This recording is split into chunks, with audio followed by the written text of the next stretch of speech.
शेतकऱ्यांचे नुकसान झालेलं आहे। आज पाहणी दौऱ्याची आपण सुरुवात केलेली आहे। सर, शेतकऱ्यांचं नुकसान कसं आहे आणि या संदर्भात काय सूचना करणार? आता सुरुवात तर केलेली, मला वाटतं आपण पुढे आला तर मी तुम्हाला ती माहिती देईल। पण आता सुरुवात करून आता सगळे पंचनामे कुठं राहिलेत, कुठं झालेत, कुठं जनावर वाहून गेलेत, कुठं मनुष्यहानी झाली, कुणाच्या जमीन वाहून गेली, याची सगळी माहिती आता आम्ही घेतोय।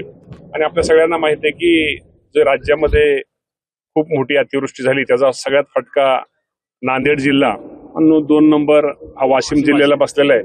त्यामुळं ती माहिती सगळी आता हळूहळू आता पुढे जसं आपण जातोय, निश्चित प्रकारे मला या निमित्तानं सर्व शेतकरी बांधवांना एकच सांगायचं आहे की शेवटी नुकसान तर झालेलं आहे, हे शेवटी निसर्गाचं संकट आहे, शेवटी ह्याला तर सामोरं गेलं पाहिजे। परंतु या संकटाच्या काळामध्ये या राज्याचे मुख्यमंत्री देवेंद्र फडणवीस साहेब असतील, एकनाथजी शिंदे साहेब असतील, अजितदादा पवार साहेब असतील, हे मंडळी पण संपूर्ण राज्यावरती लक्ष ठेवून आहेत। या बाबतीमध्ये माझ्या शेतकऱ्याला जी काय मदत करता येईल तो आम्ही देण्याचा प्रयत्न, किंवा जी काय नुकसान भरपाई होईल, आता पंचनामे तर सुरू झालेले आहेत, अहवाल आमच्याकडे बऱ्यापैकी काय प्राथमिक आलेले आहेत, ते अहवाल घेऊन ताबडतोब नुकसान भरपाई कशी त्या शेतकऱ्याला मिळेल ही आम्ही काळजी घेतोय।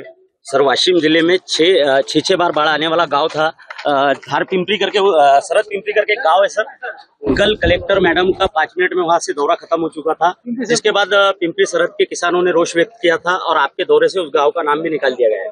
नहीं, वो तो अभी तो कौन सा गांव, अभी एक गांव किया तो सबकी पहचान हो, सब गांव की पहचान है। एक गांव में गया, एक गांव में सब दिखता है। हम क्या बोलते हैं कि जिस गांव में जिस शेतकरी जो है उनका जो नुकसान हुआ है सभी गांव का पंचनामा करने। कल हमारे कलेक्टर मैडम उधर गए थे, उसका कोई प्रॉब्लम नहीं। जब जिसका नुकसान हुआ है उसको भरपाई मिलेगी। उसके लेटर निकाला गया था सर सरहद पिंपरी गांव का, जिसमें वहाँ के किसान अभी भी इंतजार करते हुए। नहीं, अभी तो अब आप ये समझ लिए कि आज ये गांव में गया, सब गांव में तो हम जा नहीं सकते, लेकिन एक गांव में गया तो सब गांव में सबका पंचनामा हो जाएगा ना। जिसका नुकसान हो गए हैं उसका सब हम पंचनामे करके उसको नुकसान भरपाई मिलेगी। राज्य के नुकसानग्रस्त किसानों के बारे में क्या कहेंगे? क्या करने के, उनको तो हमने अभी बोला है ना आपको, हम तो अभी आए, जिसका नुकसान हुआ है उसका शासन की तरफ से हम उसको भरपाई देने वाले हैं। राज्यामध्ये खूप मोठ्या प्रमाणामध्ये अतिवृष्टीचा तडाखा बसलेला आहे। त्यामध्ये राज्यामध्ये सगळ्यात जास्त मोठं नुकसान, शेतकऱ्याचं नुकसान हे नांदेड जिल्हा आणि 2 नंबरला वाशिम जिल्ह्याचं झालेलं आहे। साधारणतः 350 गावात त्याची खूप मोठ्या प्रमाणामध्ये नुकसान झालेलं आहे। साधारणतः 4,11,000 एकर शेतकऱ्यांच्या पिकाचं खूप मोठ्या प्रमाणात नुकसान झालेलं आहे। काही ठिकाणी जनावरं वाहून गेलेत, 1-2 ठिकाणी मनुष्य हानी पण झालेली आहे। आज मी स्वतः संपूर्ण जिल्ह्यामध्ये, आज ह्या रिसोड तालुक्यामध्ये संपूर्ण जिल्ह्यामध्ये आज हा दौरा करतोय आणि हा दौरा करताना एक निश्चित प्रकारे खरंच खूप मोठ्या प्रमाणात नुकसान झाले। आता आपण स्वतः आपण जरी समोर पाहिलं तर आपल्या सर्वांना पण ती कल्पना येईल। मी आपल्या माध्यमातून माझ्या शेतकरी बांधवांना, वाशिम जिल्ह्याच्या सर्व नागरिकांना एक खात्री ग्वाही देतो की निश्चित प्रकारे शासन आपल्याबरोबर आहे।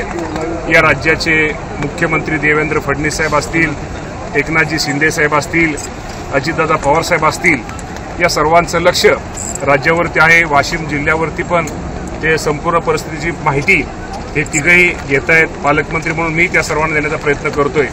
मी एवढंच आपल्या माध्यमातून सांगतो की ज्या शेतकऱ्यांचं नुकसान झालंय त्या शेतकऱ्यांचे पंचनामे करण्याचं काम चालू आहे आणि ज्याची ज्या प्रमाणात नुकसान झाले ती नुकसान भरपाई ही राज्य सरकारच्या माध्यमातून त्याचा अहवाल आल्यानंतर ताबडतोब दिली जाईल।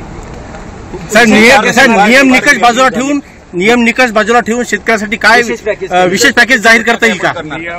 मी आज त्या बाबतीमध्ये निश्चित प्रकारे ही जी आज पाहणी केल्यानंतर हा माझा अहवाल राज्याचे मुख्यमंत्री, दोन्ही उपमुख्यमंत्री आणि राज्य शासनाला निश्चित प्रकारे आम्ही देऊ आणि त्या बाबतीमध्ये निश्चित प्रकारे शेवटी हे सरकार शेतकऱ्यांचे, सर्वसामान्य नागरिकांना मदत करणार आहे।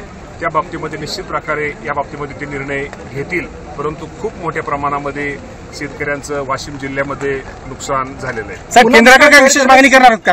ओला दुष्काळ जाहीर करण्याची सुद्धा मोठी मागणी होत आहे. तेच ते निकष, त्याचे नियम, त्याच्या काय ज्या अटी, ते सगळं पाहून निश्चित प्रकारे या बाबतीमध्ये मी तुम्हाला म्हटलं ना, आमचे प्रमुख निर्णय घेतील. सर जो राज्य में नुकसान हुआ है एसडीआरएफ के माध्यम से आपको तो मालूम है कि जो नुकसान जो होता है, किसानों का नुकसान होता है, उनसे जो नुकसान भरपाई जो रहता है वो तो हम देते हैं. नहीं, केंद्र सरकार से आप मांग करेंगे क्या कुछ? केंद्र सरकार जरूर करेंगे ना, क्यों नहीं करेंगे.